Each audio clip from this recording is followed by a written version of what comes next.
y de modelos in vitro, pues de enfermedad. Y así fue como me contacté con mi advisor o con mi profesor encargado pues de guiarme durante mi doctorado, el doctor James Cook, en la Universidad de Missouri. Él también es veterinario y nuestro laboratorio se encargaba básicamente de desarrollar y de evaluar equipos biomédicos con énfasis en ortopedia para llevarlos bien sea a sus pruebas en animales o a a su, ¿cómo se dice? Se me olvida el español, qué pena. A su comercio final para animales o para humanos, ¿cierto? Entonces trabajamos con diferentes compañías, entre ellas está Arthrex, que es una compañía pues de artroscopios, de materiales biológicos y sintéticos utilizados pues para resolución de fracturas en ambos, en humanos y animales. Y ya mi postdoc también lo desarrollé pues en el laboratorio se llama Laboratorio Thomson de Terapia Regenerativa, donde desarrollamos diferentes modelos de cultivo celular, que fue básicamente pues mi trabajo. Desarrollar bioreactores, impresión 3D y diferentes sistemas pues, para la evaluación de estos dispositivos en pruebas preclínicas, que es como se llaman a las pruebas que se hacen antes de que el dispositivo llegue pues, a su etapa final y sea comercializado para su uso en humanos. Esa es básicamente mi información. Ya dejo entonces a Carlos que siga con su presentación.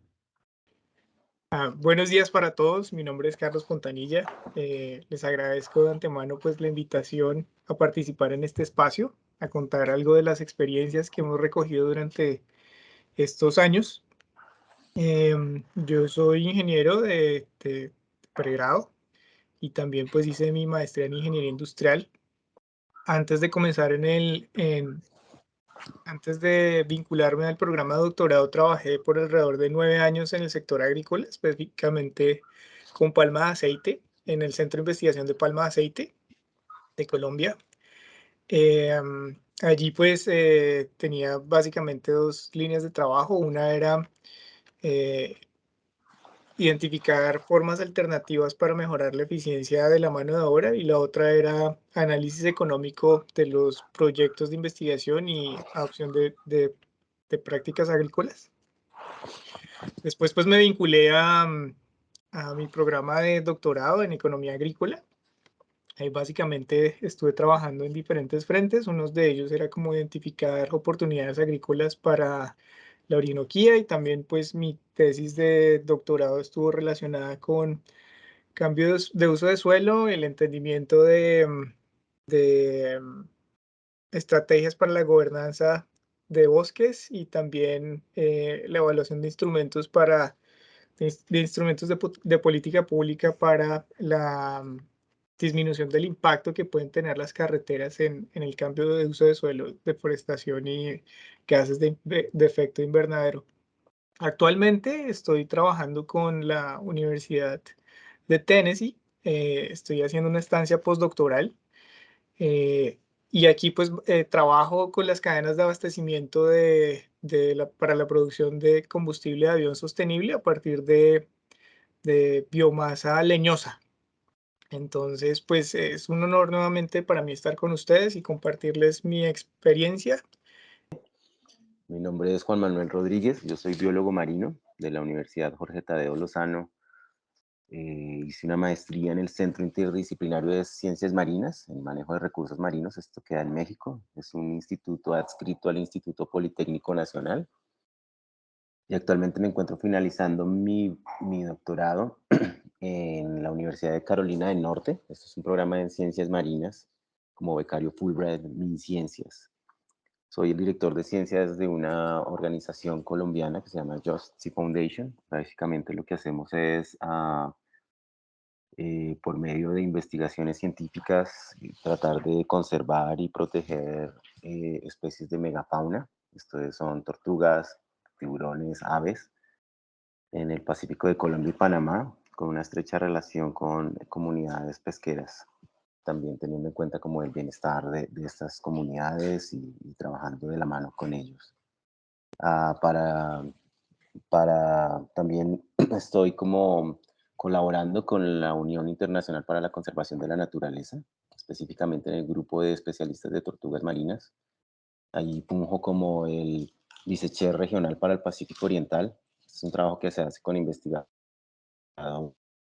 personas de los gobiernos de países desde Canadá hasta Chile, ¿no? Como siempre tratando de darles las mejores herramientas a los tomadores de decisiones para la conservación de estos animales en la región. Entonces, pues bueno, espero que lo que vayamos a discutir hoy sea de bastante interés y utilidad para los estudiantes y personas que están interesadas en ir a hacer sus posgrados en los Estados Unidos, y muchas gracias a la universidad por invitarnos.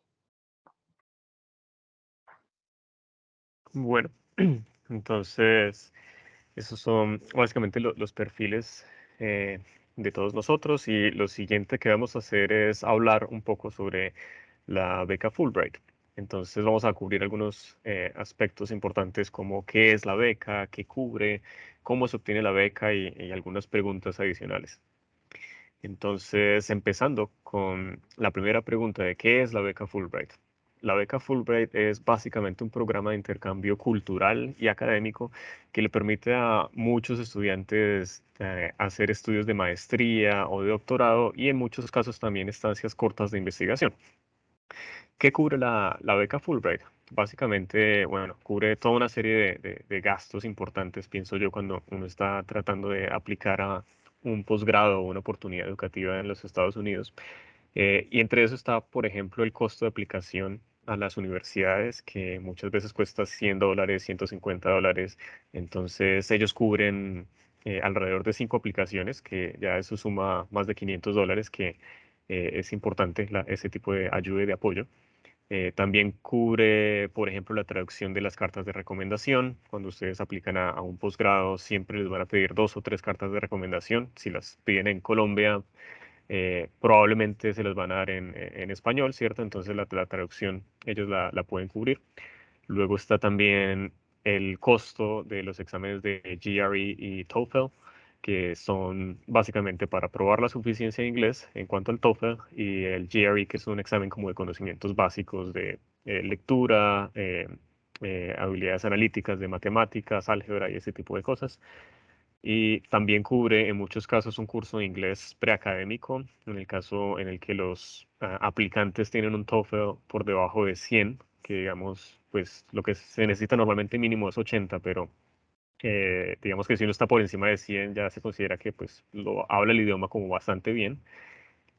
Si no, si está entre 80 y 100, pues algún refuerzo puede llegar a ser bastante útil, y en ese sentido el curso de inglés preacadémico ayuda con a nivelar un poco el inglés. También da un estipendio mensual que depende del lugar donde uno viva. Entonces, si vive en Nueva York, le van a dar un valor que puede ser, no sé, 2.000, 2.300, $500. Si ustedes viven en Alabama, va a ser mucho menos, no sé, $1.200 o algo así. Entonces, dependiendo del lugar, del estado en donde ustedes vivan, el costo de vida es diferente. Es igual que en cualquier otro lado del mundo, en Colombia es igual. Y el estipendio, pues en ese caso se los asignan según esa tabla de valores. También les cubre un seguro médico, que normalmente no es necesariamente el mejor, pero les cubre algunas cosas básicas, y normalmente las universidades también les pide conseguir un seguro adicional. Y adicionalmente unos seminarios de enriquecimiento que ellos hacen cada año a los estudiantes de primer año de los programas que están financiados por Fulbright, simplemente para tratar de crear oportunidades de networking y posibilidades de enriquecimiento, tratando de conocer otros lugares del país, de Estados Unidos, y, digamos, hablar sobre temas diversos. Entonces, eso es un poco lo que la beca es y lo que cubre. Entonces, ahora yo quisiera preguntarle a Carlos, ¿cómo hacer para obtener la beca Fulbright? ¿Qué consejos les puedes dar a las personas que están mirando ahorita el conversatorio y quisieran llegar a obtener una beca Fulbright? Muchas gracias, Jesús, por la pregunta. Pues lo primero que yo tendría que decir es o sea, lo primero que hay que hacer es salir de la zona de confort, ¿sí? Eso es pensar en que uno tiene la capacidad para enfrentarse a un programa de doctorado en los Estados Unidos o en cualquier otra parte del mundo, pensar también que uno tiene la preparación suficiente y si no la tiene, pues trabajar por ella, ¿sí? Entonces, ¿qué les puedo decir cuando alguien es evaluador de las personas que se están presentando a ese tipo de convocatorias? Mira básicamente que la persona esté en capacidad de completar sus estudios, o sea, primero de ser admitido, después de completar sus estudios. Y pues para eso existen varios requisitos, ¿no? Está el tema de inglés que mencionó Jesús. También está el tema de algún tipo de experiencia en investigación. De pronto tener publicaciones ayuda bastante. También buenas cartas de recomendación de las personas con las que ustedes han trabajado. Generalmente no tiene que ser, digamos, el gerente de la compañía, sino una persona que conozca de su experiencia en investigación y que pueda dar fe de los logros que usted puede tener como investigador. Otra cosa que miran mucho en este tipo de becas es como cuál es la capacidad que usted tiene o el interés que usted pueda tener para retribuir al país una vez termine su programa. Entonces, ese es otro tema que uno tiene que pensar cuando está aplicando. Eh, y eso básicamente implica que los ensayos que básicamente representan el por qué usted quiere aplicar a un programa de doctorado, el por qué quiere irse a Estados Unidos, el qué quiere hacer con esas herramientas que va a aprender cuando termine su programa de doctorado.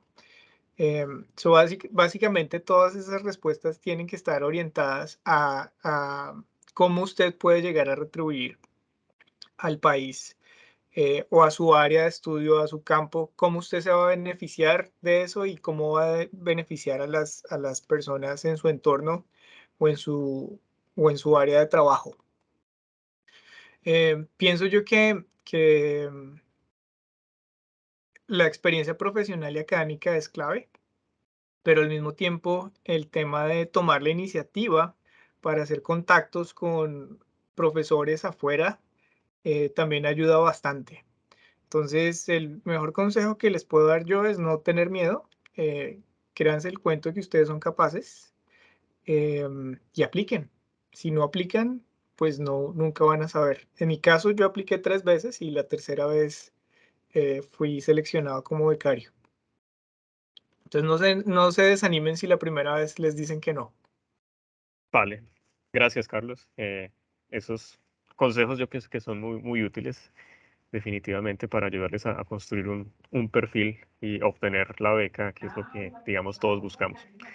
Yo tengo un comentario sí. ahí en cuanto a los ensayos, pues Sí. que Carlos mencionaba un punto muy importante que era como ustedes cómo le van a devolver al país, ¿cierto? Entonces yo creo pues que en mi caso funcionó que yo dentro de los ensayos incluí un contexto regional de lo que yo quería hacer, ¿cierto? Entonces, por ejemplo, yo en mis ensayos yo hablé de que yo quería del costo de las prótesis para, por ejemplo, en ese tiempo pues que estaba la violencia un poco más recrudecida, entonces estamos escuchando de las minas, de la violencia, ¿cierto? Entonces habían muchas personas que estaban siendo afectadas, pero que no tenían acceso, digamos, a unas prótesis adecuadas. Entonces yo en mi ensayo puse todos esos números, en el contexto colombiano, cuál es el número de personas con amputaciones de miembros inferiores, cuál es el precio, cuáles son las condiciones socioeconómicas de estas personas que están siendo afectadas y entonces yo tuve el contexto de que lo quería hacer más barato y pues para eso me quería ir a Estados Unidos para aprender, para poder dar una solución. Es básicamente un ejemplo pues de lo que yo hice, pero que un contexto nacional y regional podría ayudar mucho, especialmente ahora que le están dando mucha prioridad a los aplicantes de regiones, ¿cierto? Que no son Cundinamarca, Bogotá, sino que vienen de regiones más alejadas del país y eso se ve pues, en los becarios que han sido aceptados en los últimos años. Ese era como el comentario que yo tenía. Vale, listo. Gracias, Sebastián. La siguiente pregunta sería acerca de si vale la pena la beca Fulbright en cuanto a temas como el nivel académico, la diversidad cultural, las oportunidades, las instalaciones, tecnología, etcétera. Entonces, Juan Manuel, ¿qué nos podrías decir al respecto de esta pregunta? Sí, bueno, claramente irse a vivir por 4, 5, 6 años a los Estados Unidos es como toda una experiencia, no solamente a nivel académico. Y esto es como algo que genera cierta, digamos, como ansiedad en las personas, ¿no? Entonces, el acompañamiento es muy importante para cubrir todos estos aspectos de la vida de una persona que son todos igual de importantes, ¿no? En términos del nivel académico en los Estados Unidos, pues no es un secreto, es uno de los más altos a nivel global. De hecho, las 3 universidades mejor rankeadas en el mundo son de los Estados Unidos, Harvard, Stanford y últimamente el Instituto de Tecnología de Massachusetts. Por ello, pues en este país confluyen un montón de personas y estudiantes de todo el mundo, ¿no? Para hacer sus pregrados o para realizar posgrados.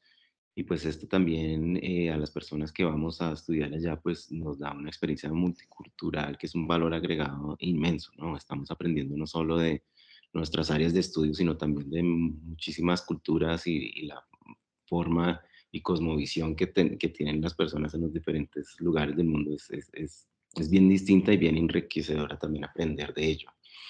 En cuanto al esparcimiento, pues bueno, las universidades y las ciudades en sí en los Estados Unidos ofrecen una variedad gigante de actividades culturales y deportivas. Tenemos que hay clubes de casi todos los deportes que podamos imaginar.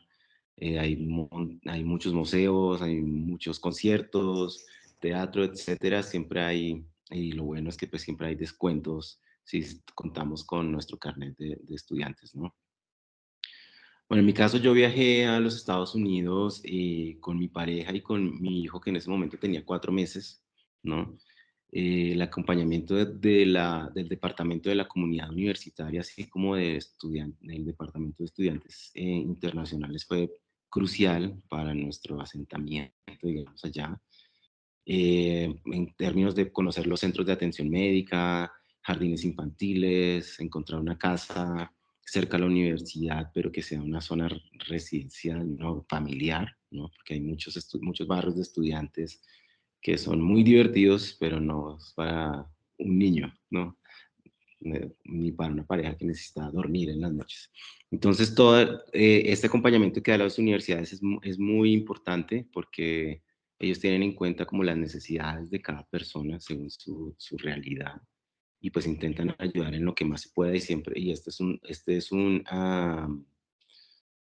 un, un proceso que va en todo el periodo del programa de los estudiantes, ¿no? Ellos siempre están acompañando a los estudiantes para que tengan se sientan cómodos, ¿no? Bueno, las instalaciones académicas y laboratorios, tanto de docencia como de investigación, son de última tecnología en casi todas las universidades de los Estados Unidos. Entonces, las materias que se cursan y los recursos disponibles para desarrollar la tesis son son mucho mejores en los Estados Unidos que por lo menos lo que yo he visto en países latinoamericanos. Y la oportunidad de interactuar con investigadores que son pioneros en sus áreas de estudio y de interés, pues es como súper fácil, ¿no? Todos los profesores que te dan clases, pues son investigadores reconocidos en sus áreas y las clases son como muy manos a la obra, no son tan teóricas, por lo menos a nivel de doctorado, ¿no? Cada proyecto tiene su presupuesto para cubrir los costos de las publicaciones relacionadas a ese trabajo que se está haciendo, siempre en revistas de alto impacto indexadas.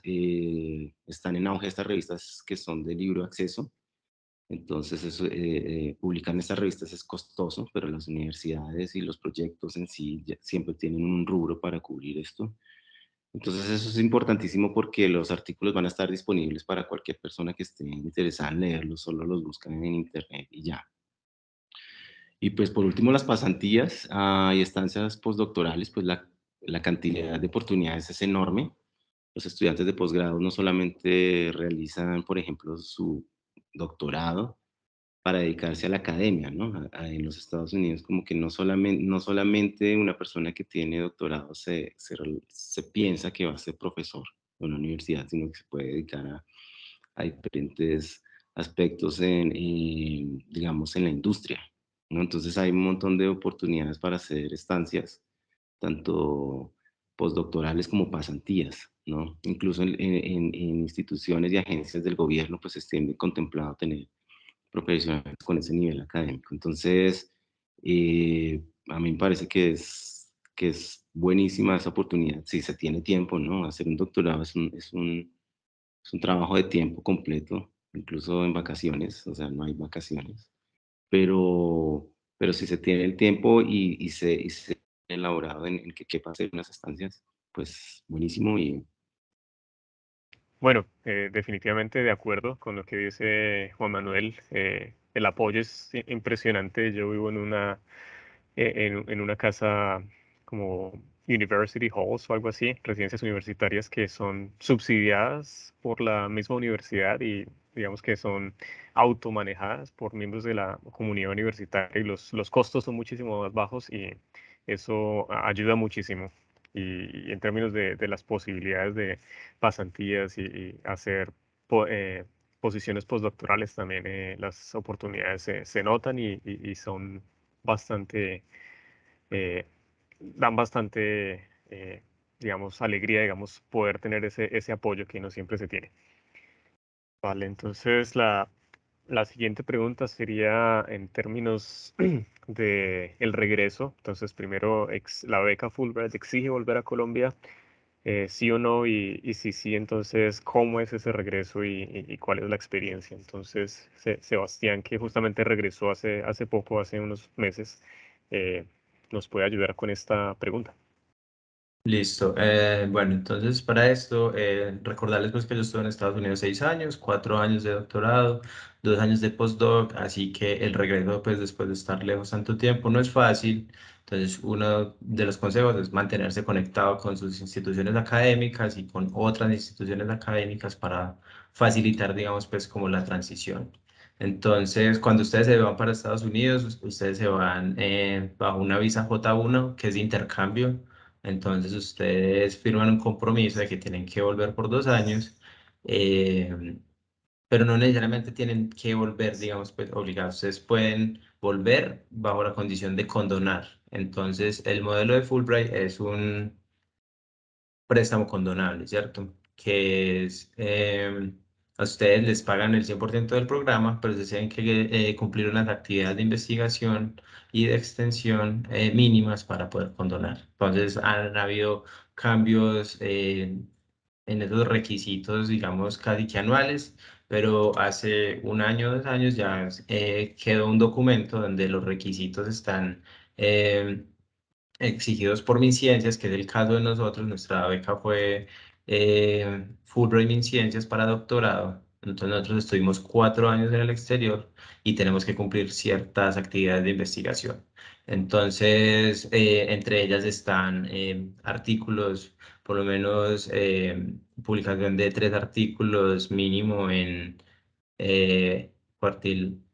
¿Cuál es la clasificación? A1 es acá en Colombia, ¿cierto? Cuartil. Sí, Q1 aún no. es sí. Q1 es pues en los rankings internacionales, entonces están los artículos, están actividades de investigación, de apropiación del conocimiento, patentes, acompañamiento de otros programas de investigación. Yo he tenido la fortuna de contar con otros investigadores de otras universidades. Que me han ayudado, digamos, pues como a cumplir con esos requisitos. Estuve como jurado de tesis de maestría de la Universidad del Tolima. Me han contactado también de otras instituciones para ser jurado de revisor pues de artículos de revistas nacionales. Entonces, esa es la evidencia que tiene MinCiencias para decir que usted ha estado, digamos, activo en el ambiente nacional y con eso poder condonar, ¿cierto? Entonces exige que volver, cuando usted vuelva con el diploma, se le condona el 80% y el 20% con las actividades de investigación. Entonces tengamos en cuenta que cuando nosotros nos fuimos en 2016 era alrededor de 200 millones de pesos que obviamente no es fácil pues de pagar, entonces uno se compromete pues digamos a pagar eso.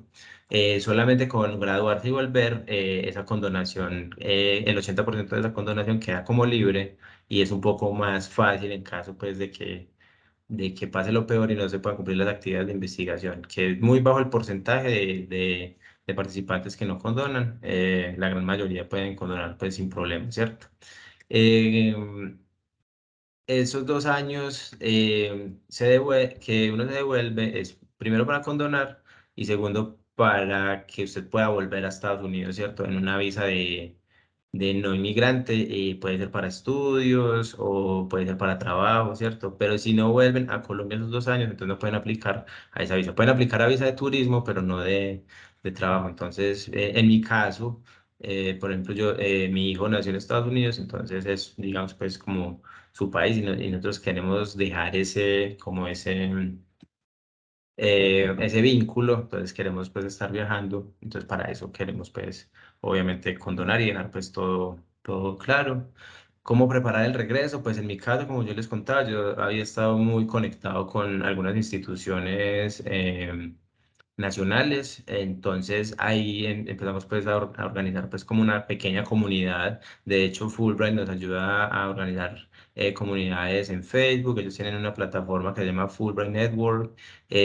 También hay comunidades en WhatsApp de diferentes áreas, de biología, de STEM, de artistas, ¿cierto? Entonces esas comunidades ayudan mucho pues como a estar un poco más conectados, también estar mirando cuáles son los becarios pues anuales, ayudan pues como a tener un panorama y así fue como yo me conecté con mi actual jefe, la doctora Catalina Pineda, que también es Fulbrighter. Ella es la jefe de departamento del programa de Ingeniería Biomédica en la Universidad CES en Medellín y ella era una de las que estaba trabajando en el área similar pues a la que yo estaba trabajando y yo la contacté para aplicar a una propuesta para mi ciencia, ¿cierto? Que era que el año pasado daban pues una financiación para proyectos de medicina translacional, que es lo que nosotros trabajamos, ¿cierto? Entonces nosotros aplicamos, desafortunadamente no pasamos, pero quedamos muy bien calificados y de ahí entonces hablamos pues con la doctora Pineda en que deberíamos seguir trabajando pues en eso. Entonces así fue como me vinculé pues yo al departamento desde el año pasado. Entonces es como mostrar a gente del ambiente científico nacional que ustedes pues tienen las competencias necesarias para desenvolverse satisfactoriamente a su regreso. La readaptación cultural ha sido un poco difícil, obviamente es un poco difícil, ayuda mucho que ustedes estén yendo y viniendo. Digamos, yo solía, hasta mi postdoc, solía volver a Colombia una vez al año y eso me ayuda pues como a aterrizar, a poner los pies en la tierra de cómo funciona. Lo que más duro me ha dado pues, ha sido el transporte, porque allá en Estados Unidos tú tienes tu carro y no hay pico y placa, pues, y puedes moverte por toda la ciudad muy fácilmente desde que tengas un carro. Obviamente, si no tienes un carro es un poco más difícil porque el transporte público en mi ciudad al menos no era tan eficiente como lo es acá. Entonces, cuando llegué, el transporte público acá en Medellín se ha deteriorado un poco en los últimos 6 años porque hay demasiados vehículos, hay muchas obras en construcción, entonces ha dificultado un poco y eso ha sido pues como lo más difícil, pero de resto pues nos ha ido súper bien, creo yo. Y las expectativas en cuanto al regreso, obviamente uno quiere ser altamente productivo. Si eres docente, quieres que tus estudiantes también tengan acceso pues a estas becas. Yo soy muy afortunado en mi puesto actual porque tenemos mucho contacto con universidades del exterior, ¿cierto? Entonces en este momento estamos preparando varias propuestas para movilidad internacional. Entonces tengo que reunirme con gente, en este momento nos estamos reuniendo con el Departamento de Neurociencia de la Universidad de Florida. También tenemos un contacto con Purdue para un laboratorio de emprendimiento. Estamos creando contacto también con unas universidades de Alemania, entonces eso lo tienen que ir construyendo ustedes pues desde años antes para volver, para que pueda salir y darle pues visibilidad pues a su investigación y a la función que ustedes quieren desempeñar cuando vuelvan. Creo que hay algunas preguntas en el chat, Jesús, si quieres revisarlas. Mira, Lina Buenos días. pregunta, ¿la lees tú? Dice buenos días, de antemano agradecerles por la información sobre la beca. Cuando se refieren a la experiencia profesional, ¿esta debe ser solo académica, con algún vínculo en un semillero de investigación o trabajo en empresas públicas, privadas, puede ser factible? Yo puedo responder esa si quieren. Eh, en general, la experiencia profesional toda vale.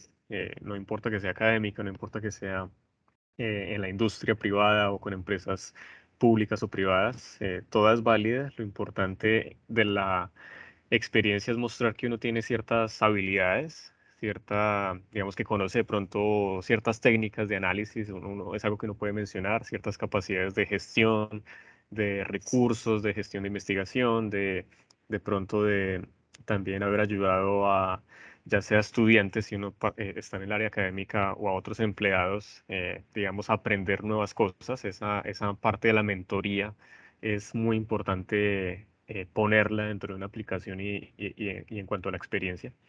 Entonces, toda experiencia realmente es válida. Y la siguiente pregunta dice, ¿el procedimiento para aplicar a pasantías postdoctorales es el mismo para optar a hacer el doctorado? No sé, Sebastián, ¿qué nos dices?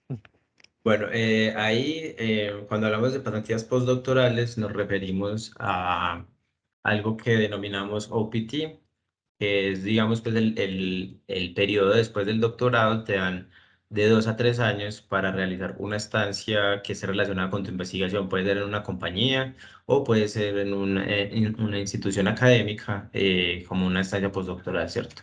Entonces, para esto, Fulbright no tiene, pues, que yo tenga conocimiento, no financia becas de postdoctorado, pero financia las becas de doctorado y ayuda a obtener la autorización para el postdoctorado, ¿cierto? Listo. Eh, Entonces, para aclarar esa pregunta, sí, sí, después de que obtienes tu beca de Fulbright de doctorado, tienes opción a hacer postdoctorado, pero no es que Fulbright te valida, no hay convocatorias para postdoctorado en el exterior. De acuerdo. yo quiero hacer un comentario adicional y es, generalmente la gente en países como el nuestro tiene la concepción de que postdoctorado es como un nuevo programa, es como hacer algo más en términos de tomar clases, en términos de hacer investigación más allá del doctorado y eh, parcialmente lo es, ¿sí? Es, digo que parcialmente lo es porque es una oportunidad que uno tiene para realizar algún tipo de investigación en un tema que le guste. Sin embargo, no es que uno tenga que pagar para poder hacer un postdoctorado, es decir, no es que tenga un costo asociado para quien está aplicando. Em, Básicamente, esas posiciones de estancias postdoctorales, las personas que están participando en esos programas aplican como si estuvieran aplicando a un trabajo normalmente, o sea, ya se abre una convocatoria, uno se presenta y si cumple con el perfil, pues básicamente lo contratan para un proyecto o para desarrollar una idea de proyecto que uno pueda llegar a tener.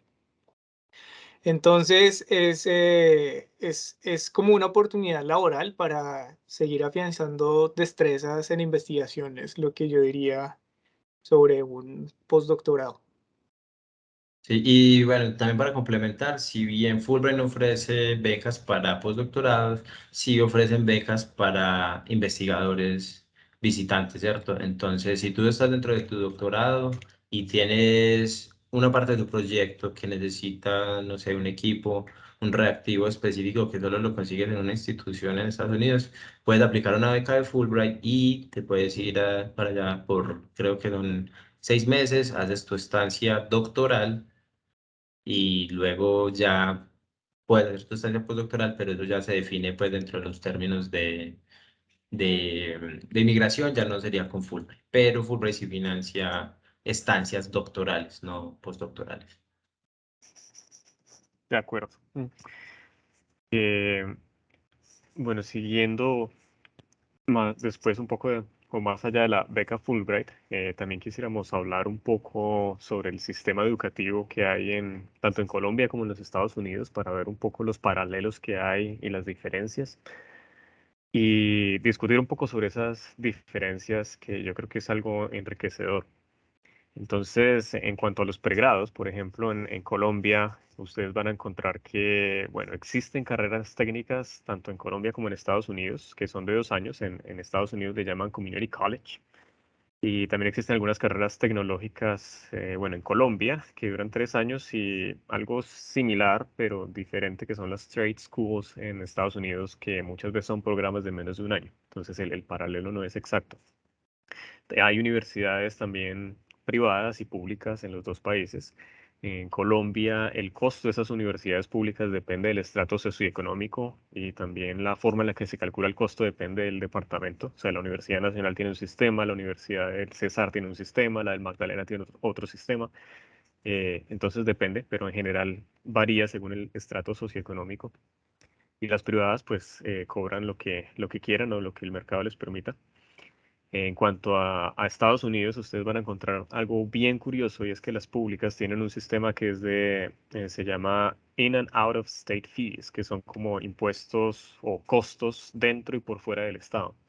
Entonces, una persona que, por ejemplo, es residente del estado donde yo estoy, Minnesota, y va a empezar a estudiar su pregrado, de repente el año le puede costar, o el semestre le puede costar $8,000 o $10,000 si es residente del estado. Si no es residente del estado, entonces puede tener un costo de fácilmente $18,000 o $20,000. Entonces varía un poco cuánto más le cobran dependiendo del estado, pero varía. Y hay algunos estados frontera, que tienen ciertos acuerdos para decir, digamos, los residentes de su estado pueden estudiar acá bajo el mismo precio de los residentes de mi estado y tenemos digamos, una reciprocidad en términos de que los residentes de mi estado también pueden estudiar allá. Eso pasa un poco en el Midwest, como Minnesota, Wisconsin, las Dakotas, y en otras partes también, pero existe esa diferencia y es interesante. La lógica es desde luego que un residente ha pagado impuestos, entonces hay un descuento en la educación debido a esos impuestos. Y también existen las privadas que también establecen sus costos independientemente.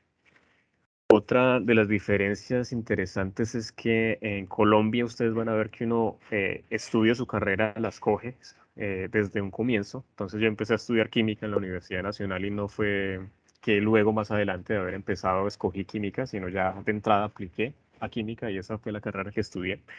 En Estados Unidos hay algo llamado el major y el minor, que es bien interesante porque básicamente uno no declara su major desde el principio, desde el primer semestre o segundo semestre, sino que lo declara más adelante, fácilmente el tercero o cuarto semestre.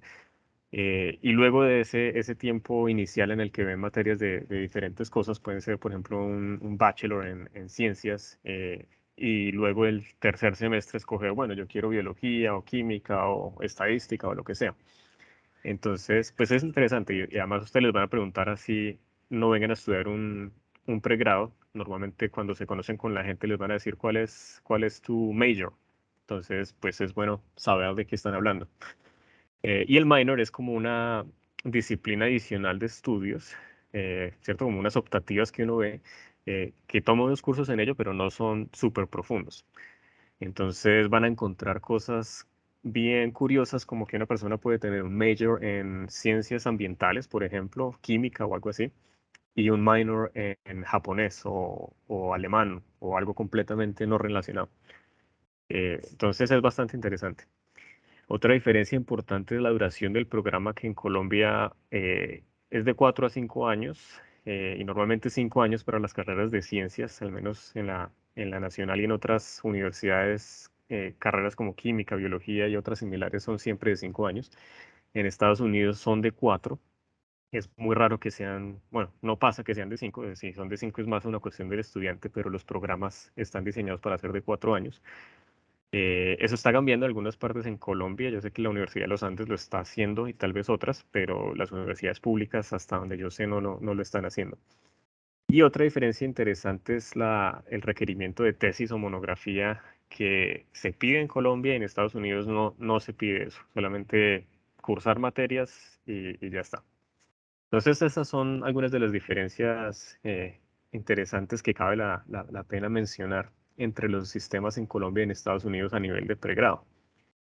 Quisiera preguntarle a Carlos, pues, ¿qué opinas de estas diferencias por un lado? Y también, ¿qué piensas de si sería, por ejemplo, conveniente reducir el número de años de las carreras a 4 en general en Colombia o si realmente es mejor o añade algo estudiar un 5.º año? Gracias, Jesús. Pues yo qué puedo decir. Yo siento que existen ventajas y desventajas de ambos sistemas. Pensaría yo que una de las ventajas que existe de, digamos, entre los dos tipos de sistemas educativos es que cuando se tiene la posibilidad de aclarar o definir el major en años posteriores, no al comienzo, eso puede, digamos, ayudar a que se reduzcan las tasas de deserción, ¿sí? Es decir, que uno no tiene que volver a comenzar de cero si no le gusta si no le gusta el programa. También siento que el tema de la duración del programa, si es de 4 o 5 años, pues depende mucho como de las carreras. Lo que yo pienso personalmente es que lo importante de un programa de pregrado es que se genere masa crítica, es decir, que las personas tengan la capacidad de argumentar en torno a argumentar y proponer en torno a los temas que han estudiado. Yo puedo decir que en el programa en que yo estaba, yo tomaba algunas selectivas que podían tomar también estudiantes de pregrado que optaban por hacer un año, por quedarse un año más, en lugar de hacer 4 años de pregrado, hacían un año adicional y podían tener la opción de salir con el máster. Y pues lo que yo puedo decir es que había una muy buena discusión y lo que uno veía es que había masa crítica en esas personas que atendían esas clases que son un poco más avanzadas que un nivel de pregrado, ¿no? Lo otro que pienso yo es que ese tema de que si uno toma 4 años o toma 5 años y después entonces va a optar por tomar la decisión de hacer un máster o hacer un doctorado, bajo el sistema de 5 años siento yo que se prolonga un poco la decisión, ¿sí? Si existe la opción tal vez de reducir los programas a 4 años, con 1 o 2 años adicionales en los que uno pueda hacer investigación y sacar un máster, pues ya digamos esa decisión de si uno quiere irse por el lado de investigación o si quiere salir al mercado laboral más pronto, pues esa decisión se toma más rápido. Y de una u otra forma, eso, digamos, ayuda a las finanzas del estudiante y también a las finanzas de las entidades que financian esos programas. Entonces, siento yo que existe un mejor aprovechamiento del valor del dinero en el tiempo cuando los programas son un poco más cortos. Ahora, digo yo también que eso va a variar de programa a programa. Vale la pena tal vez que ese tipo de discusiones continúen. Siento yo también que pues puede que no sea exacto, pero si se reduce de 5 a 4 años, tal vez se pueden liberar algunos cupos que pueden ser utilizados o la infraestructura física que existe puede ser utilizada para ampliar los cupos de personas que entran a, a pregrado, sobre todo en universidades públicas. Y pues aquellos estudiantes que están atendiendo a universidades privadas, pues tienen la ventaja de que se endeudan un año menos. Exacto. Entonces, ahora también hay que entender qué es lo que está pidiendo el mercado. El mercado laboral pide que alguien sea un experto en absolutamente todo, que haya profundizado en muchísimos temas, o también está valorando un poco más como la experiencia que pueda tener esa persona en términos prácticos. Entonces, em, siento yo también que podría haber oportunidades como de reducir el tema académico y también promover como mayor interacción con la industria o con las empresas para que haya una transición al mercado laboral un poco más suave de los estudiantes que están saliendo de pregrado. Ahora hay otro tema que, que es por qué los programas en Colombia duran 5 años y por qué en Estados Unidos duran 4, ¿sí? Seguramente es la carga académica, pero pues me refiero, diría yo que los estudiantes que salen de las universidades de Estados Unidos a nivel de pregrado salen muy bien preparados también. Gracias. Vale, listo. Quisiera darle la posibilidad a alguien del público de hacer las preguntas, que veo unas manos levantadas acá. Entonces, Laura Gisette Sotomayor, ¿tienes alguna pregunta? Puedes abrir. Buenos días, sí, señor. Hola, buenos días. Lo que quería preguntar era qué instituciones educativas en Estados Unidos se pueden elegir en este programa. En el programa de Fulbright, supongo. Cualquier institución señor. educativa es posible, básicamente. A ti te dan 5 opciones de universidad para aplicar. Fulbright trata un poco de desmotivar un poco, no sé si desmotivar es la palabra, simplemente no les dice que apliquen a las universidades que están como en el top, como Harvard o Yale o alguna de esas. Ellos dicen esas universidades no apliquen a esas, que porque todo el mundo quiere ir allá y las admisiones son más difíciles. Eh, entonces tratan de decirles eso, pero al final la decisión es de ustedes y absolutamente todo el espectro es posible. Universidades públicas, privadas, de todos los estados, todas son posibles.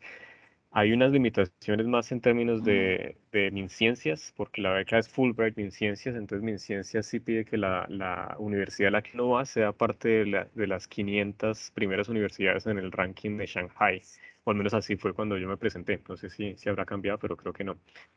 Entonces eso sí lo tendrían que revisar, porque pues acá hay muchísimas universidades y obviamente no todas ellas están en ese rango de las primeras 500 porque ese ranking es mundial. Entonces sería lo que habría que revisar. Y lo otro también para aclarar es que sean instituciones académicas pues, de educación superior y que tengan posgrado, ¿cierto? Que tengan obviamente posgrados porque pues, los community college no tienen posgrado, entonces sería para que apliquen a maestrías y doctorados. Y lo otro de Harvard y de estas instituciones de la Ivy League no es que Fulbright lo desapruebe, sino que es mucho más costoso todo el proceso de admisión y las tasas de aceptación son muy disminuidas. Entonces ellos te dicen, si te aceptan, listo, nosotros cubrimos una parte, pero a ti te toca cubrir el resto. Y entonces tienes que caer en cuenta de cuál es el costo de esa ciudad, porque por lo general es muy elevado y te tocaría sacar de tu bolsillo para todas estas actividades pues que la beca no te cubre. Entonces básicamente pues como para aclarar ese punto. Vale, Sí, y yo quisiera añadir también que parte de la estrategia es como elegir la que uno desea, en la que uno quiere estar, eh, y también otras universidades que se ajustan muy bien a lo que uno quiere, que no son tan deseadas como donde uno quisiera estar. Tener como un pool de alternativas entre la más soñada y tal vez una que no es tan soñada, pero que tiene unas posibilidades bastante interesantes para que uno pueda terminar el programa. Cuando yo me refiero a posibilidades en reales, están incluidas también el tema de cuál es el histórico que ellos tienen tal vez cubriendo los costos de matrícula para que uno no utilice los recursos de esa beca de Fulbright para pagar la matrícula, sino que esos recursos sean aportados por la universidad. También el tema del costo de vida que ya había mencionado Sebastián, porque a veces uno dice, no, me quiero ir, digamos, quiero ir a una universidad en California. Bueno, pues un arriendo en California cuesta $2,000 una habitación o algo así. Entonces, o en Nueva York, ¿sí? Entonces hay que hacer como un trade-off, hay que hacer como poner las cosas en la balanza de cuáles son las capacidades en las que yo estoy financieramente hacia donde me quiero ir, cuál es el perfil que yo tengo actualmente, las tasas de aceptación de la universidad y de esa forma organizar las opciones que uno tiene de la que más le gusta, pero también incluir otras que son un poco más reales para que uno pueda completar el programa. De nada sirve entrar a una universidad super top para tener que terminar el programa, para no poder terminar el programa por falta de recursos. Y hay algo ahí muy importante que ya como brevemente para terminar es ese punto y es ustedes se van a ir dando cuenta si pueden aplicar o no a esas universidades también, porque a la vez que están aplicando a la beca tienen que estar en conversaciones con el investigador que van a trabajar en esa universidad. Y lo primero que ese investigador o esa investigadora les va a preguntar es, bueno, ¿qué es lo que quieres hacer? Déjame saber más de ti. Y en algún punto va a decir, yo te voy a respaldar y vamos a entrar al programa porque me interesa que estés aquí en mi laboratorio. O te va a decir, no, no creo, no me siento cómodo, cómoda presentando por alguna razón que sea, etcétera. Entonces, como que no es simplemente la institución, sino el grupo de investigación que van a pertenecer. Es muy importante el aval de ese investigador y ahí ustedes van a poder también saber, bueno, mis opciones son estas, las opciones reales, ¿no? Porque tengo también el aval de un investigador dentro del programa que quiero cursar. De acuerdo. Podemos movernos a otra pregunta. Entonces, por ejemplo, Alejandra Lisset Cortés, ¿tienes una pregunta? Mi pregunta es sobre el idioma. Creo que es importante en el nivel académico saber muy bien el inglés. ¿Ustedes recomendarían algún tipo de inglés? ¿Qué nivel de inglés? ¿Con cuál se debe ingresar a la institución? Y por segunda pregunta, tengo que, si ustedes piensan que el último año académico en nuestro país debería dedicarse especialmente a la profundización de un proyecto de investigación que los estudiantes tengan en específico. Vale, listo. Entonces yo puedo responder esa primera pregunta. Si quieres, Juan, piensa en la segunda pregunta. Respecto a la primera pregunta, yo diría que el nivel de inglés no tiene que ser necesariamente súper alto. Hay cosas de las que uno se da cuenta también al venir acá una vez ya están estudiando, y es que el nivel de inglés de los estudiantes internacionales es bastante disparejo, no es igual. Hay estudiantes que son la mayoría de estudiantes internacionales simplemente por proporción de habitantes en el planeta, pues son de Asia, particularmente de China. Y el chino es un idioma que está mucho más alejado del inglés que el español, ¿no? El español e inglés al final son idiomas europeos y son más cercanos y es más fácil para uno aprenderlo. Entonces, no es necesario que hablen un inglés perfecto, porque ninguno de los estudiantes internacionales va a ser así de perfecto. Obviamente tienen que hablar un mínimo, pero aún así no sea perfecto, pues hagan el intento, presenten la prueba del TOEFL. Si el TOEFL es suficientemente alto, más de 80, pues con eso ya tienen. Cuando vengan acá se van a dar cuenta que va a ser difícil, que les va a costar y es un periodo de aprendizaje. Uno a veces se sube, va a coger un bus y pregunta en qué parada me puedo bajar y si es su primera vez no le entienden al conductor lo que está diciendo y de repente se bajan en la que no es o hacen lo que no es. Eso me pasó a mí. También si ustedes van a comprar algo y los están atendiendo y de repente ellos les dicen como, listo, ya está todo, gracias por venir, usan frases específicas que ustedes no saben y ustedes se quedan como, ¿qué? ¿Ya me puedo ir? ¿Ya no? ¿Ya qué? Y todos esos momentos como, que digamos, awkward, que le llaman en inglés como torpes, si se quiere, o incómodos sería la palabra, eh, van a pasar y van a pasar mucho y van a pasar durante los primeros 2 años fácilmente o hasta más. Y aún después de 6 años pueden de vez en cuando también seguirse encontrando en momentos en los que la comunicación no fue fluida y da para momentos incómodos o hasta chistosos. Entonces es un proceso. Entonces, yo diría, empiecen, apliquen, si están con el nivel mínimo del TOEFL ya es suficiente, y de ahí en adelante pues ya es seguir dándole y eventualmente, simplemente por estar acá, van a acostumbrarse y alcanzar lo que desean. Bueno, y para la segunda pregunta, era si recomendamos empezar su investigación en el último año, pues yo personalmente recomendaría empezar la investigación antes de mitad de carrera, porque un proyecto de investigación fácilmente, pues por burocracia y por aprobaciones, toma al menos 6 meses para que lo aprueben, más 6 meses consiguiendo todos los reactivos para empezar, más otros 6 meses para que pueda ser publicado, ¿cierto? Entonces, como nosotros les estábamos diciendo, una publicación ayuda hartísimo, en mi caso me ayuda hartísimo, hartísimo a ser aceptado. Entonces, yo diría que a mitad de carrera sería pues como un buen momento para empezar a pensar en temas de investigación, a contactar sus profesores y cómo quieren seguir su línea de investigación en ese caso. Entonces, yo recomendaría desde mitad de carrera. Vale, María Paz Moreno, creo que tienes una pregunta. Sí, buenas tardes. Es que quisiera saber, ya que ustedes dicen que la beca solamente cubre un porcentaje, la otra parte yo puedo pagarla, digamos, con una entidad, por ejemplo, el ICETEX. Sí, sí, o sea, la beca se supone que debe cubrir todo, pero si te queda faltando, tú puedes financiarla o pagarla con fondos propios. Ahí yo tengo un Listo, comentario, gracias. es contestando la pregunta de María Paz. Normalmente lo que te da Fulbright y mi ciencias no va a alcanzar, ¿no?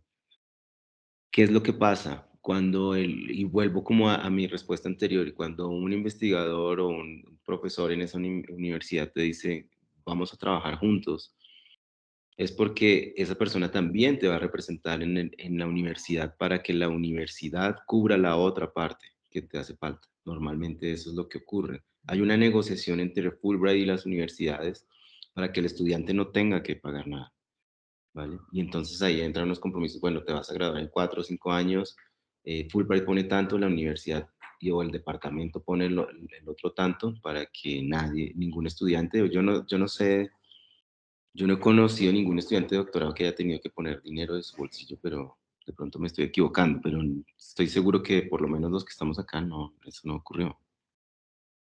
Bueno, yo sí Listo, conocí, muchas gracias. he conocido casos que se acercan, pero es básicamente porque Fulbright es muy estricto en sus términos, ¿cierto? Entonces te damos $10,000 y eso tiene que cubrir tus gastos y tus matrículas y todo. Entonces, digamos que pasó algo y se te dañó el carro y te tuviste que comprar un carro nuevo y te gastaste $4,000. Entonces, en ese caso, ya Fulbright dice, nosotros leímos eso, entonces por eso está lo que dice Juan Manuel, de negociar con sus profesores que ellos los contraten, porque hay una forma de contratarlos como asistentes de enseñanza o asistentes de investigación, que eso va a amortiguar un poco pues los gastos, ¿cierto? Y lo otro es que también Fulbright te deja de financiar a los 4 años. Entonces es posible que a los 4 años no termines tu programa y entonces ahí dice, tienes que buscar financiación externa. En ese caso, la mayoría van a ser financiados por sus programas, ¿cierto? Su profesor va a decir, listo, no, entonces yo le financio a usted el, lo que le falta, un semestre, 2 semestres, ¿cierto? Pero si ustedes no son claros desde el principio, que a los 4 años se les acaba la financiación, y cogen por sorpresa a su profesor, él va a quedar en apuros para conseguir dinero rápidamente. Entonces, esos son uno de los casos en que podría estar donde la plata, digamos, no alcance o no sea lo suficiente pues para todos los gastos, en particular para las matrículas que son costosas. Entonces, son 4 años de financiación, después de eso ya Fulbright no tiene nada que ver con su financiación. Vale, hay una pregunta de Diana González en el chat que dice, buenas tardes, ¿existen factores para suspender la beca Fulbright? Si se está haciendo un doctorado en Colombia con la beca Fulbright, ¿habría la posibilidad de homologar alguna materia o se manejan algún tipo de homologaciones? No sé si Carlos nos puede ayudar con esa respuesta.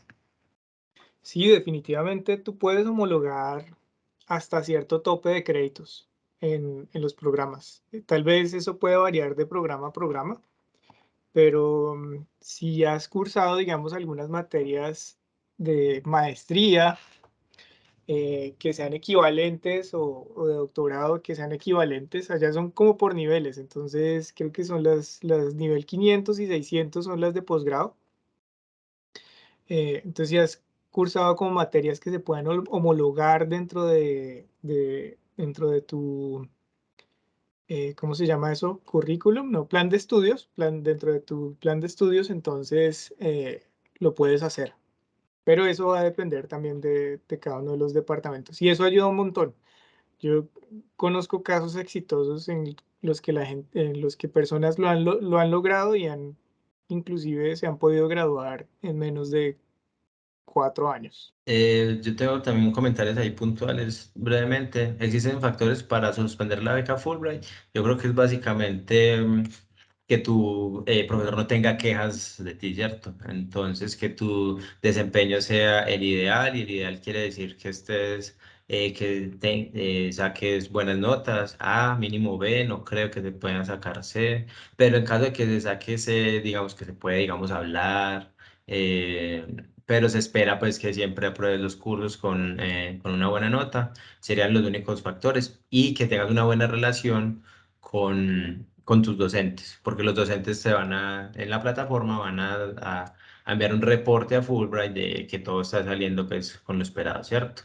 Ahora la otra pregunta es si se está haciendo un doctorado en Colombia, con la beca Fulbright habría la posibilidad de homologar alguna materia. Yo no diría tanto homologar, sino si estás haciendo un doctorado acá y quieres empezar un doctorado nuevo allá, lo podrías hacer mediante la beca Fulbright de doctorado, ¿cierto?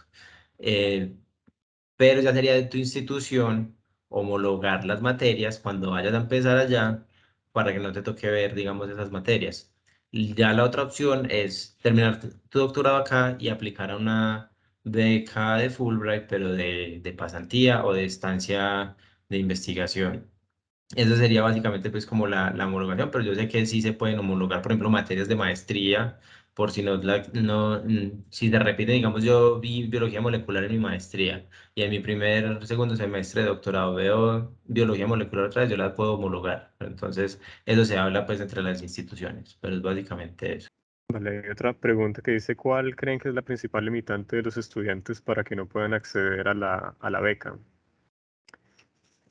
Yo Eh, creo, después yo pregunto, es sí, básicamente lo que dijo Carlos, es la falta de confianza, pues, porque nosotros creemos que Fulbright está así muy arriba, y sí está muy arriba, pero nosotros también estamos así de arriba. Entonces, en mi caso, yo nunca pensé pues, que yo fuera a acceder a una beca Fulbright, pero lo intenté y me la aprobaron. Entonces, es básicamente intentar. No sé si ustedes tengan otros comentarios relacionados a esa pregunta.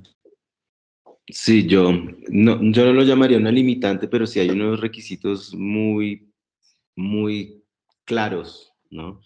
Y es que sea muy fácil de identificar que lo que ustedes quieren hacer en los Estados Unidos es aplicable para el desarrollo del país, o sea, de Colombia en el futuro, ¿no? Ellos lo que quieren es traer estos, como ellos los llaman, agentes de cambio y poner esa rueda a andar en las diferentes temáticas y áreas del conocimiento en el país. Entonces, yo pienso que eso es como primordial en el momento en que ustedes piensen en hacer sus ensayos y de manera genuina, ¿no? Desde sus áreas de conocimiento y expertise, qué es lo que después, qué es lo que quieren ir a hacer allá y por qué por qué les deben dar las becas a ustedes y no a otra persona. Eso es clave. Y cuál es la retribución al país que ustedes van a hacer cuando terminen sus programas de posgrado en los Estados Unidos. de acuerdo. Antes de responder preguntas adicionales, quisiera moverme a la siguiente diapositiva para completar la parte del sistema educativo, que tal vez responde también otras preguntas. Y en ese sentido quisiera hablar un poco de los posgrados en Colombia y en Estados Unidos. Yo creo que todos o la mayoría de las personas que están asistiendo a este conversatorio conocen el sistema en Colombia. Si no, pues acá hay un breve resumen que muestra los diferentes niveles que van a encontrar. Van a tener, después del pregrado, van a tener el nivel de especialización, luego de maestría, luego de doctorado. Se diferencian en términos de la profundidad de la teoría que se ve, de las posibilidades de hacer investigación, de los objetivos, ¿cierto? Que en el caso de un doctorado son aprender a investigar, a responder nuevas preguntas, a empujar el nivel de conocimiento más allá de los límites establecidos. Y también hay unas diferencias claras en términos de duración, porque una especialización primero dura, bueno, alrededor de un año. Hay algunas que duran hasta año y medio, dependiendo de la universidad, pero se supone que fueron creadas para durar más o menos un año. Las maestrías pueden durar entre 1 y 2 años, y los doctorados, pues entre 3 y 6 años, aunque en Colombia posiblemente la norma son 5 años o 4 años al menos. Los 3 años es bastante poco.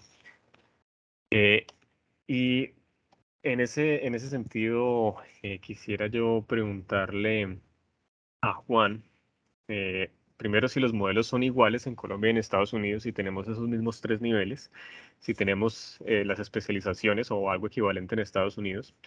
Y adicionalmente, hacerle la pregunta de que mucha gente en Estados Unidos, al menos en mi experiencia, iba derecho del pregrado al doctorado sin pasar por una maestría. Muchas veces decían, no quiero perder, entre comillas, mi tiempo con una maestría si ya sé que voy a querer el doctorado. Entonces, es una posición interesante de muchos estudiantes acá. Y es contrario a lo que se ve en Colombia, de que muchos pues quieren hacer todo el proceso, ¿cierto? Y aplicar un doctorado una vez han hecho todos esos pasos, una vez han recorrido todos esos pasos. Entonces, Juan, ¿qué nos podrías decir de los modelos, las especializaciones y el inicio del doctorado? Sí, bueno, bueno, esa diapositiva básicamente muestra la comparación de los 3 programas académicos que se ofrecen ampliamente en Colombia, ¿no? Las especializaciones no son propiamente un programa académico en los Estados Unidos y no son necesarias para acceder a una maestría y doctorado en Estados Unidos. Entiendo que en algunas profesiones las especializaciones son muy importantes, son muy útiles. En mi caso, en biología marina, aunque existen las especializaciones en varios temas, pues no son relevantes en la vida académica, ¿no? Pero yo sé que hablando con médicos, por ejemplo, o médicos veterinarios, sé que las especializaciones son muy, muy importantes y son como, hacen parte como de esa vía académica y profesional que estos profesionales tienen, ¿no? Y bueno, normalmente se piensa, y de hecho es algo que se recomienda en algunas profesiones, es que un estudiante curse y apruebe una maestría, ¿no? En investigación, porque tengo entendido que hay maestrías en cursos y otras de investigación. Entonces, una maestría de investigación es importante antes de presentarse un doctorado, en mi opinión, ¿no? Aunque, como lo comenta Jesús, en los Estados Unidos no es necesario. Sin embargo, una maestría en investigación es como un muy buen ejercicio académico para alguien que quiere saber si realmente quiere hacer un doctorado o no. Un pregrado, la estructura y la naturaleza de un pregrado es muy distinta a un doctorado, ¿no? Entonces, dar ese salto me parece un poco que podría llegar a ser incluso traumático, ¿no? Porque un doctorado no solo consiste en ver materias y realizar una tesis de grado, ¿no? Esto incluye conseguir los fondos económicos para realizar el estudio, ¿no? Escribir las propuestas, abordar varios temas y desarrollarlos en diferentes capítulos, ¿no? de la tesis. Y estos capítulos son relacionados y contestan una misma pregunta más amplia de investigación, ¿no?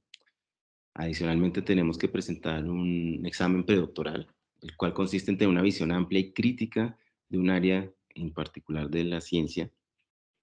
Se deben escribir informes a los donantes que aportaron los fondos para hacer la investigación, así como los artículos para divulgación científica de los resultados del trabajo. Entonces, es como todo un ecosistema y un ambiente muy, muy distinto a lo que a lo que es un pregrado, e incluso lo que es una maestría, porque una maestría es como algo, o sea, es una pregunta de investigación muy particular, desarrollarla por medio de unos métodos y sacar unos resultados y discutir. Un doctorado tiene como todo lo que se pretende es como avanzar un poquito en un área de estudio en particular. Entonces, sí, existe la posibilidad, hay personas muy talentosas que pueden llegar de pasar de un pregrado a un doctorado. En mi opinión, si hay tiempo, si no hay prisas, como lo de Carlos, hay gente que quiere entrar como la vida laboral lo más pronto posible, mientras que no. Pues yo sí aconsejaría desde mi perspectiva darse la oportunidad de hacer una maestría antes de un doctorado. Sí, pues otro comentario así rápidamente. Ya las edades de estudiantes de doctorado, entonces lo que venía diciendo que los rangos de edad para los estudiantes americanos por lo general son bien bajitos, 25, 24 años, ¿cierto? De doctorado.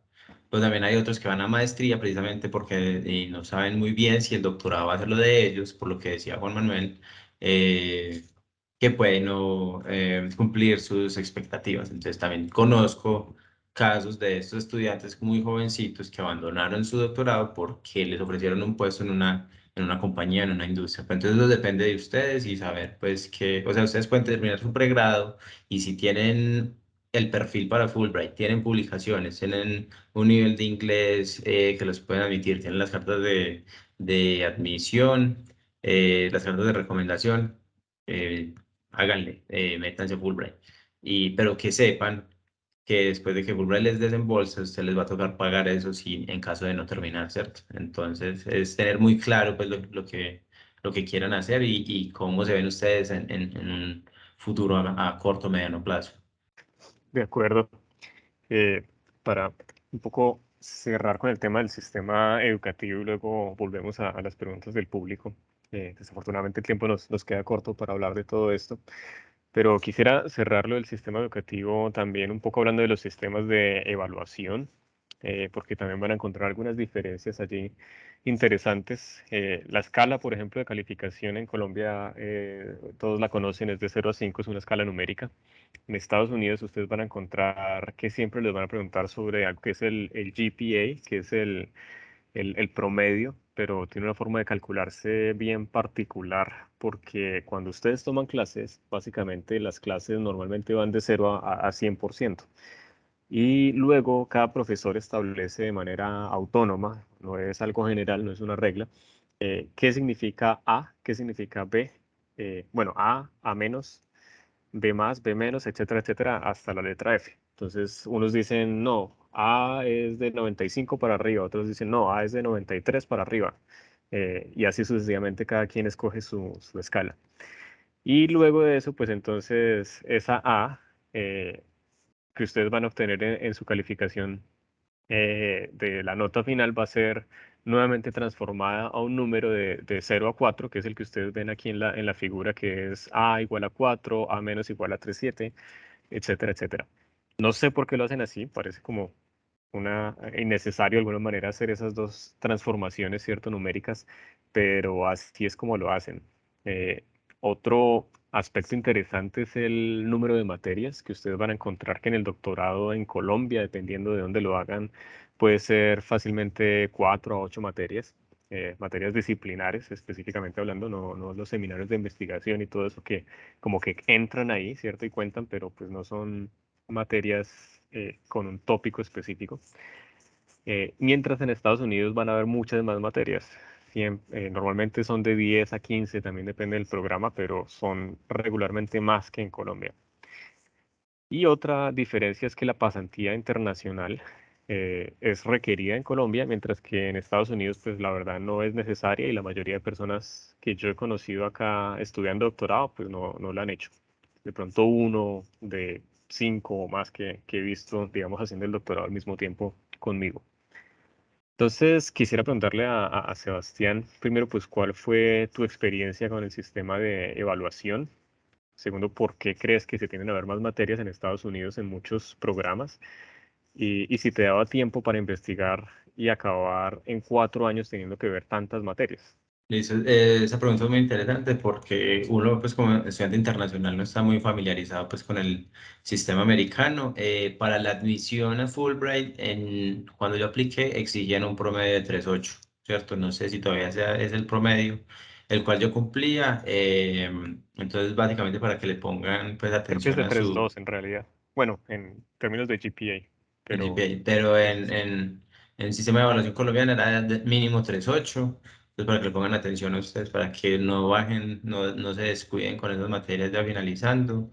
Y si ustedes, ese es su plan, sigan metiéndole toda durante sus últimos años de posgrado, y puede ser estratégico. También meter materias que se les facilite a ustedes sacar un alto promedio para poder aplicar, pues digamos, a beca, ¿cierto? La otra pregunta en cuanto ¿cuál era la otra pregunta, Jesús? Y ¿por qué se veían más materias en Estados Unidos y si te daba tiempo para investigar y acabar en 4 años teniendo que ver tantas materias? Sí, sí, ya me acordé. Entonces, en mi caso, también fui afortunado porque mi advisor fue muy enfático en que terminara mis materias en 2 años, y después ellos me iban a evaluar con los COMS, o los exámenes comprensivos, Comprehensive Exams, que es una evaluación de una propuesta de investigación de tu doctorado, y te reúnes con tu comité de evaluación y el comité dice si tu propuesta es viable o no es viable, y te cambian. Entonces, si no lo apruebas, es muy difícil no aprobar ese examen, que es básicamente lo que has venido trabajando en tus primeros 2 años pues, de doctorado.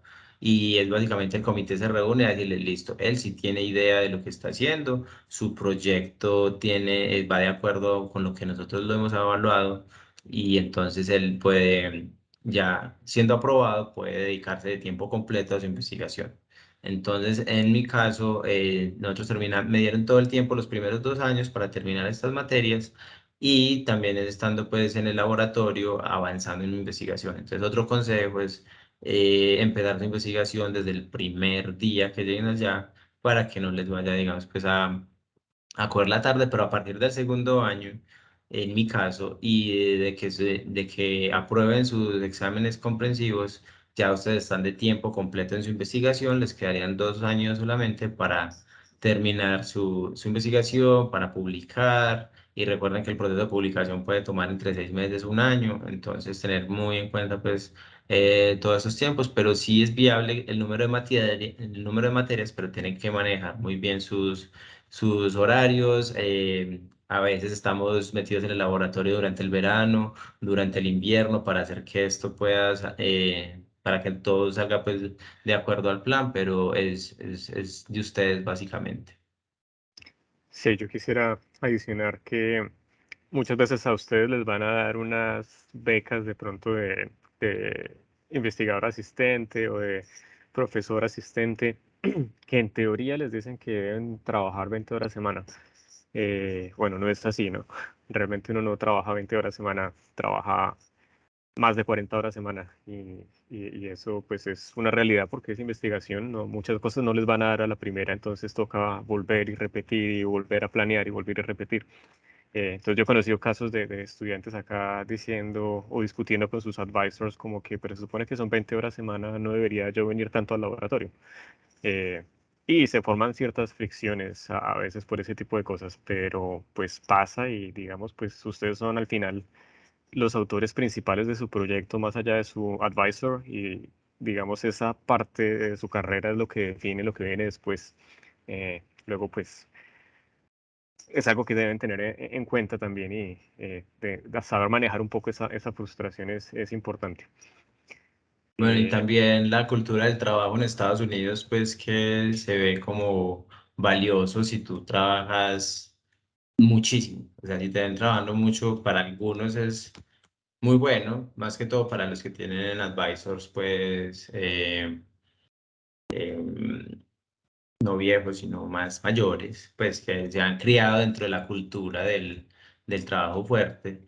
eh, pero contrasta con los advisors y los profesores europeos, donde los europeos le dan mayor prioridad a un balance de la vida y el trabajo, ¿cierto? Entonces, si tienes hijos, si tienes familia, entonces ellos se molestan mucho también si son europeos y te ven trabajando pues horas extra y todo.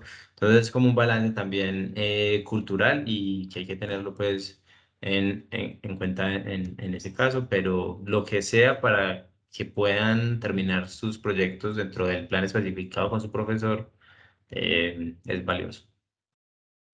Quisiera cederle ahora la palabra a Juan Diego Ballén, que creo que tienes una pregunta. Hola, pues es que a mí me gustaría saber si es posible trabajar mientras uno esté estudiando. Vale. No sé, de pronto, Juan, ¿tienes algún comentario respecto a esa pregunta? Sí, de hecho, durante todo mi programa yo he trabajado dentro de la universidad. Esto es importante, ¿no? Como que tú puedes trabajar durante tu programa de posgrado, pero tiene que ser dentro de la universidad. Eso lo estipula la beca y el programa en mi caso.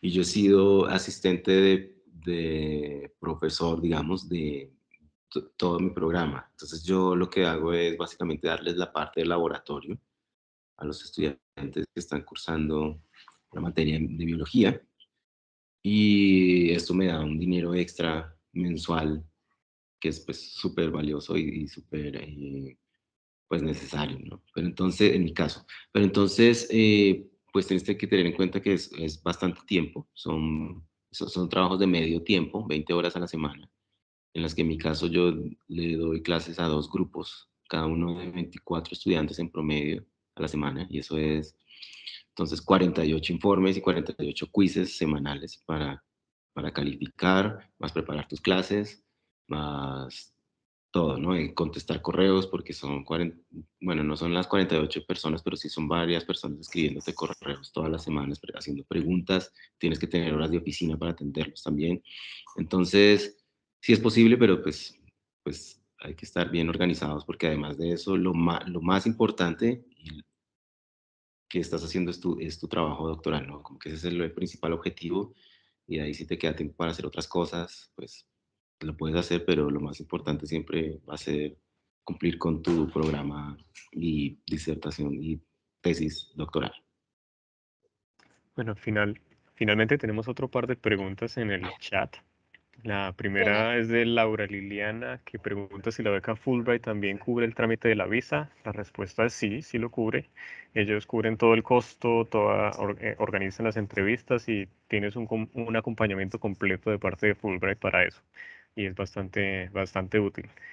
Y hay otra pregunta también de Mateo Orjuela, eh, que pregunta: si ya estoy seleccionado para la beca, ¿tendré que estar todo el tiempo en Estados Unidos durante el doctorado o maestría, o existe la posibilidad de regresar a Colombia?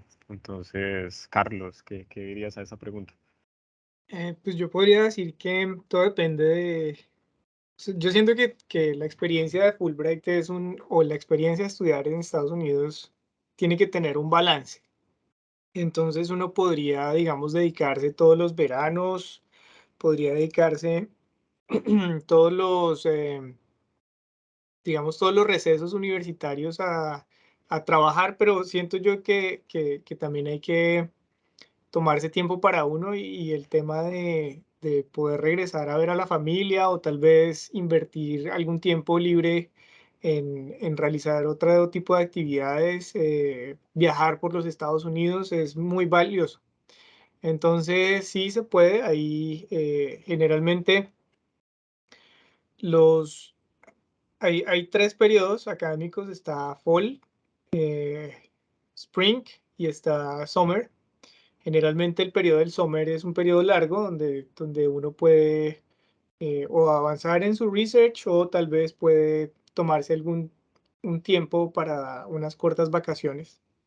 También hay como un periodo muy corto entre fall y spring. Más o menos las clases terminan hacia el 16 de diciembre y están comenzando la primera semana de enero. Entonces en ese tiempo también uno se lo puede tomar para uno. Es importante hacer pausas, y en ese contexto, si uno quiere invertir el tiempo para venir a visitar a sus familiares o amigos en Colombia, lo puede hacer. También pues está el tema de los recursos, ¿no? Que es importante. O sea, no es que la beca le vaya a uno a dar un tiquete al año para venir a ver a su familia, sino simplemente le da un tiquete para ponerse en Estados Unidos e iniciar el programa, y otro para regresar cuando termine. Y ya es Si hay una cuestión de uno con sus limitación propios de... recursos poder poder Si una limitación costearse del sus número de gastos. días que uno puede estar en Colombia o por fuera de Estados Unidos.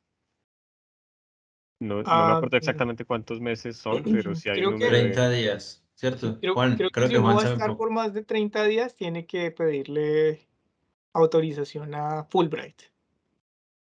Exacto, porque si no le recortan su Sí. estipendio. Sí, sí, sí.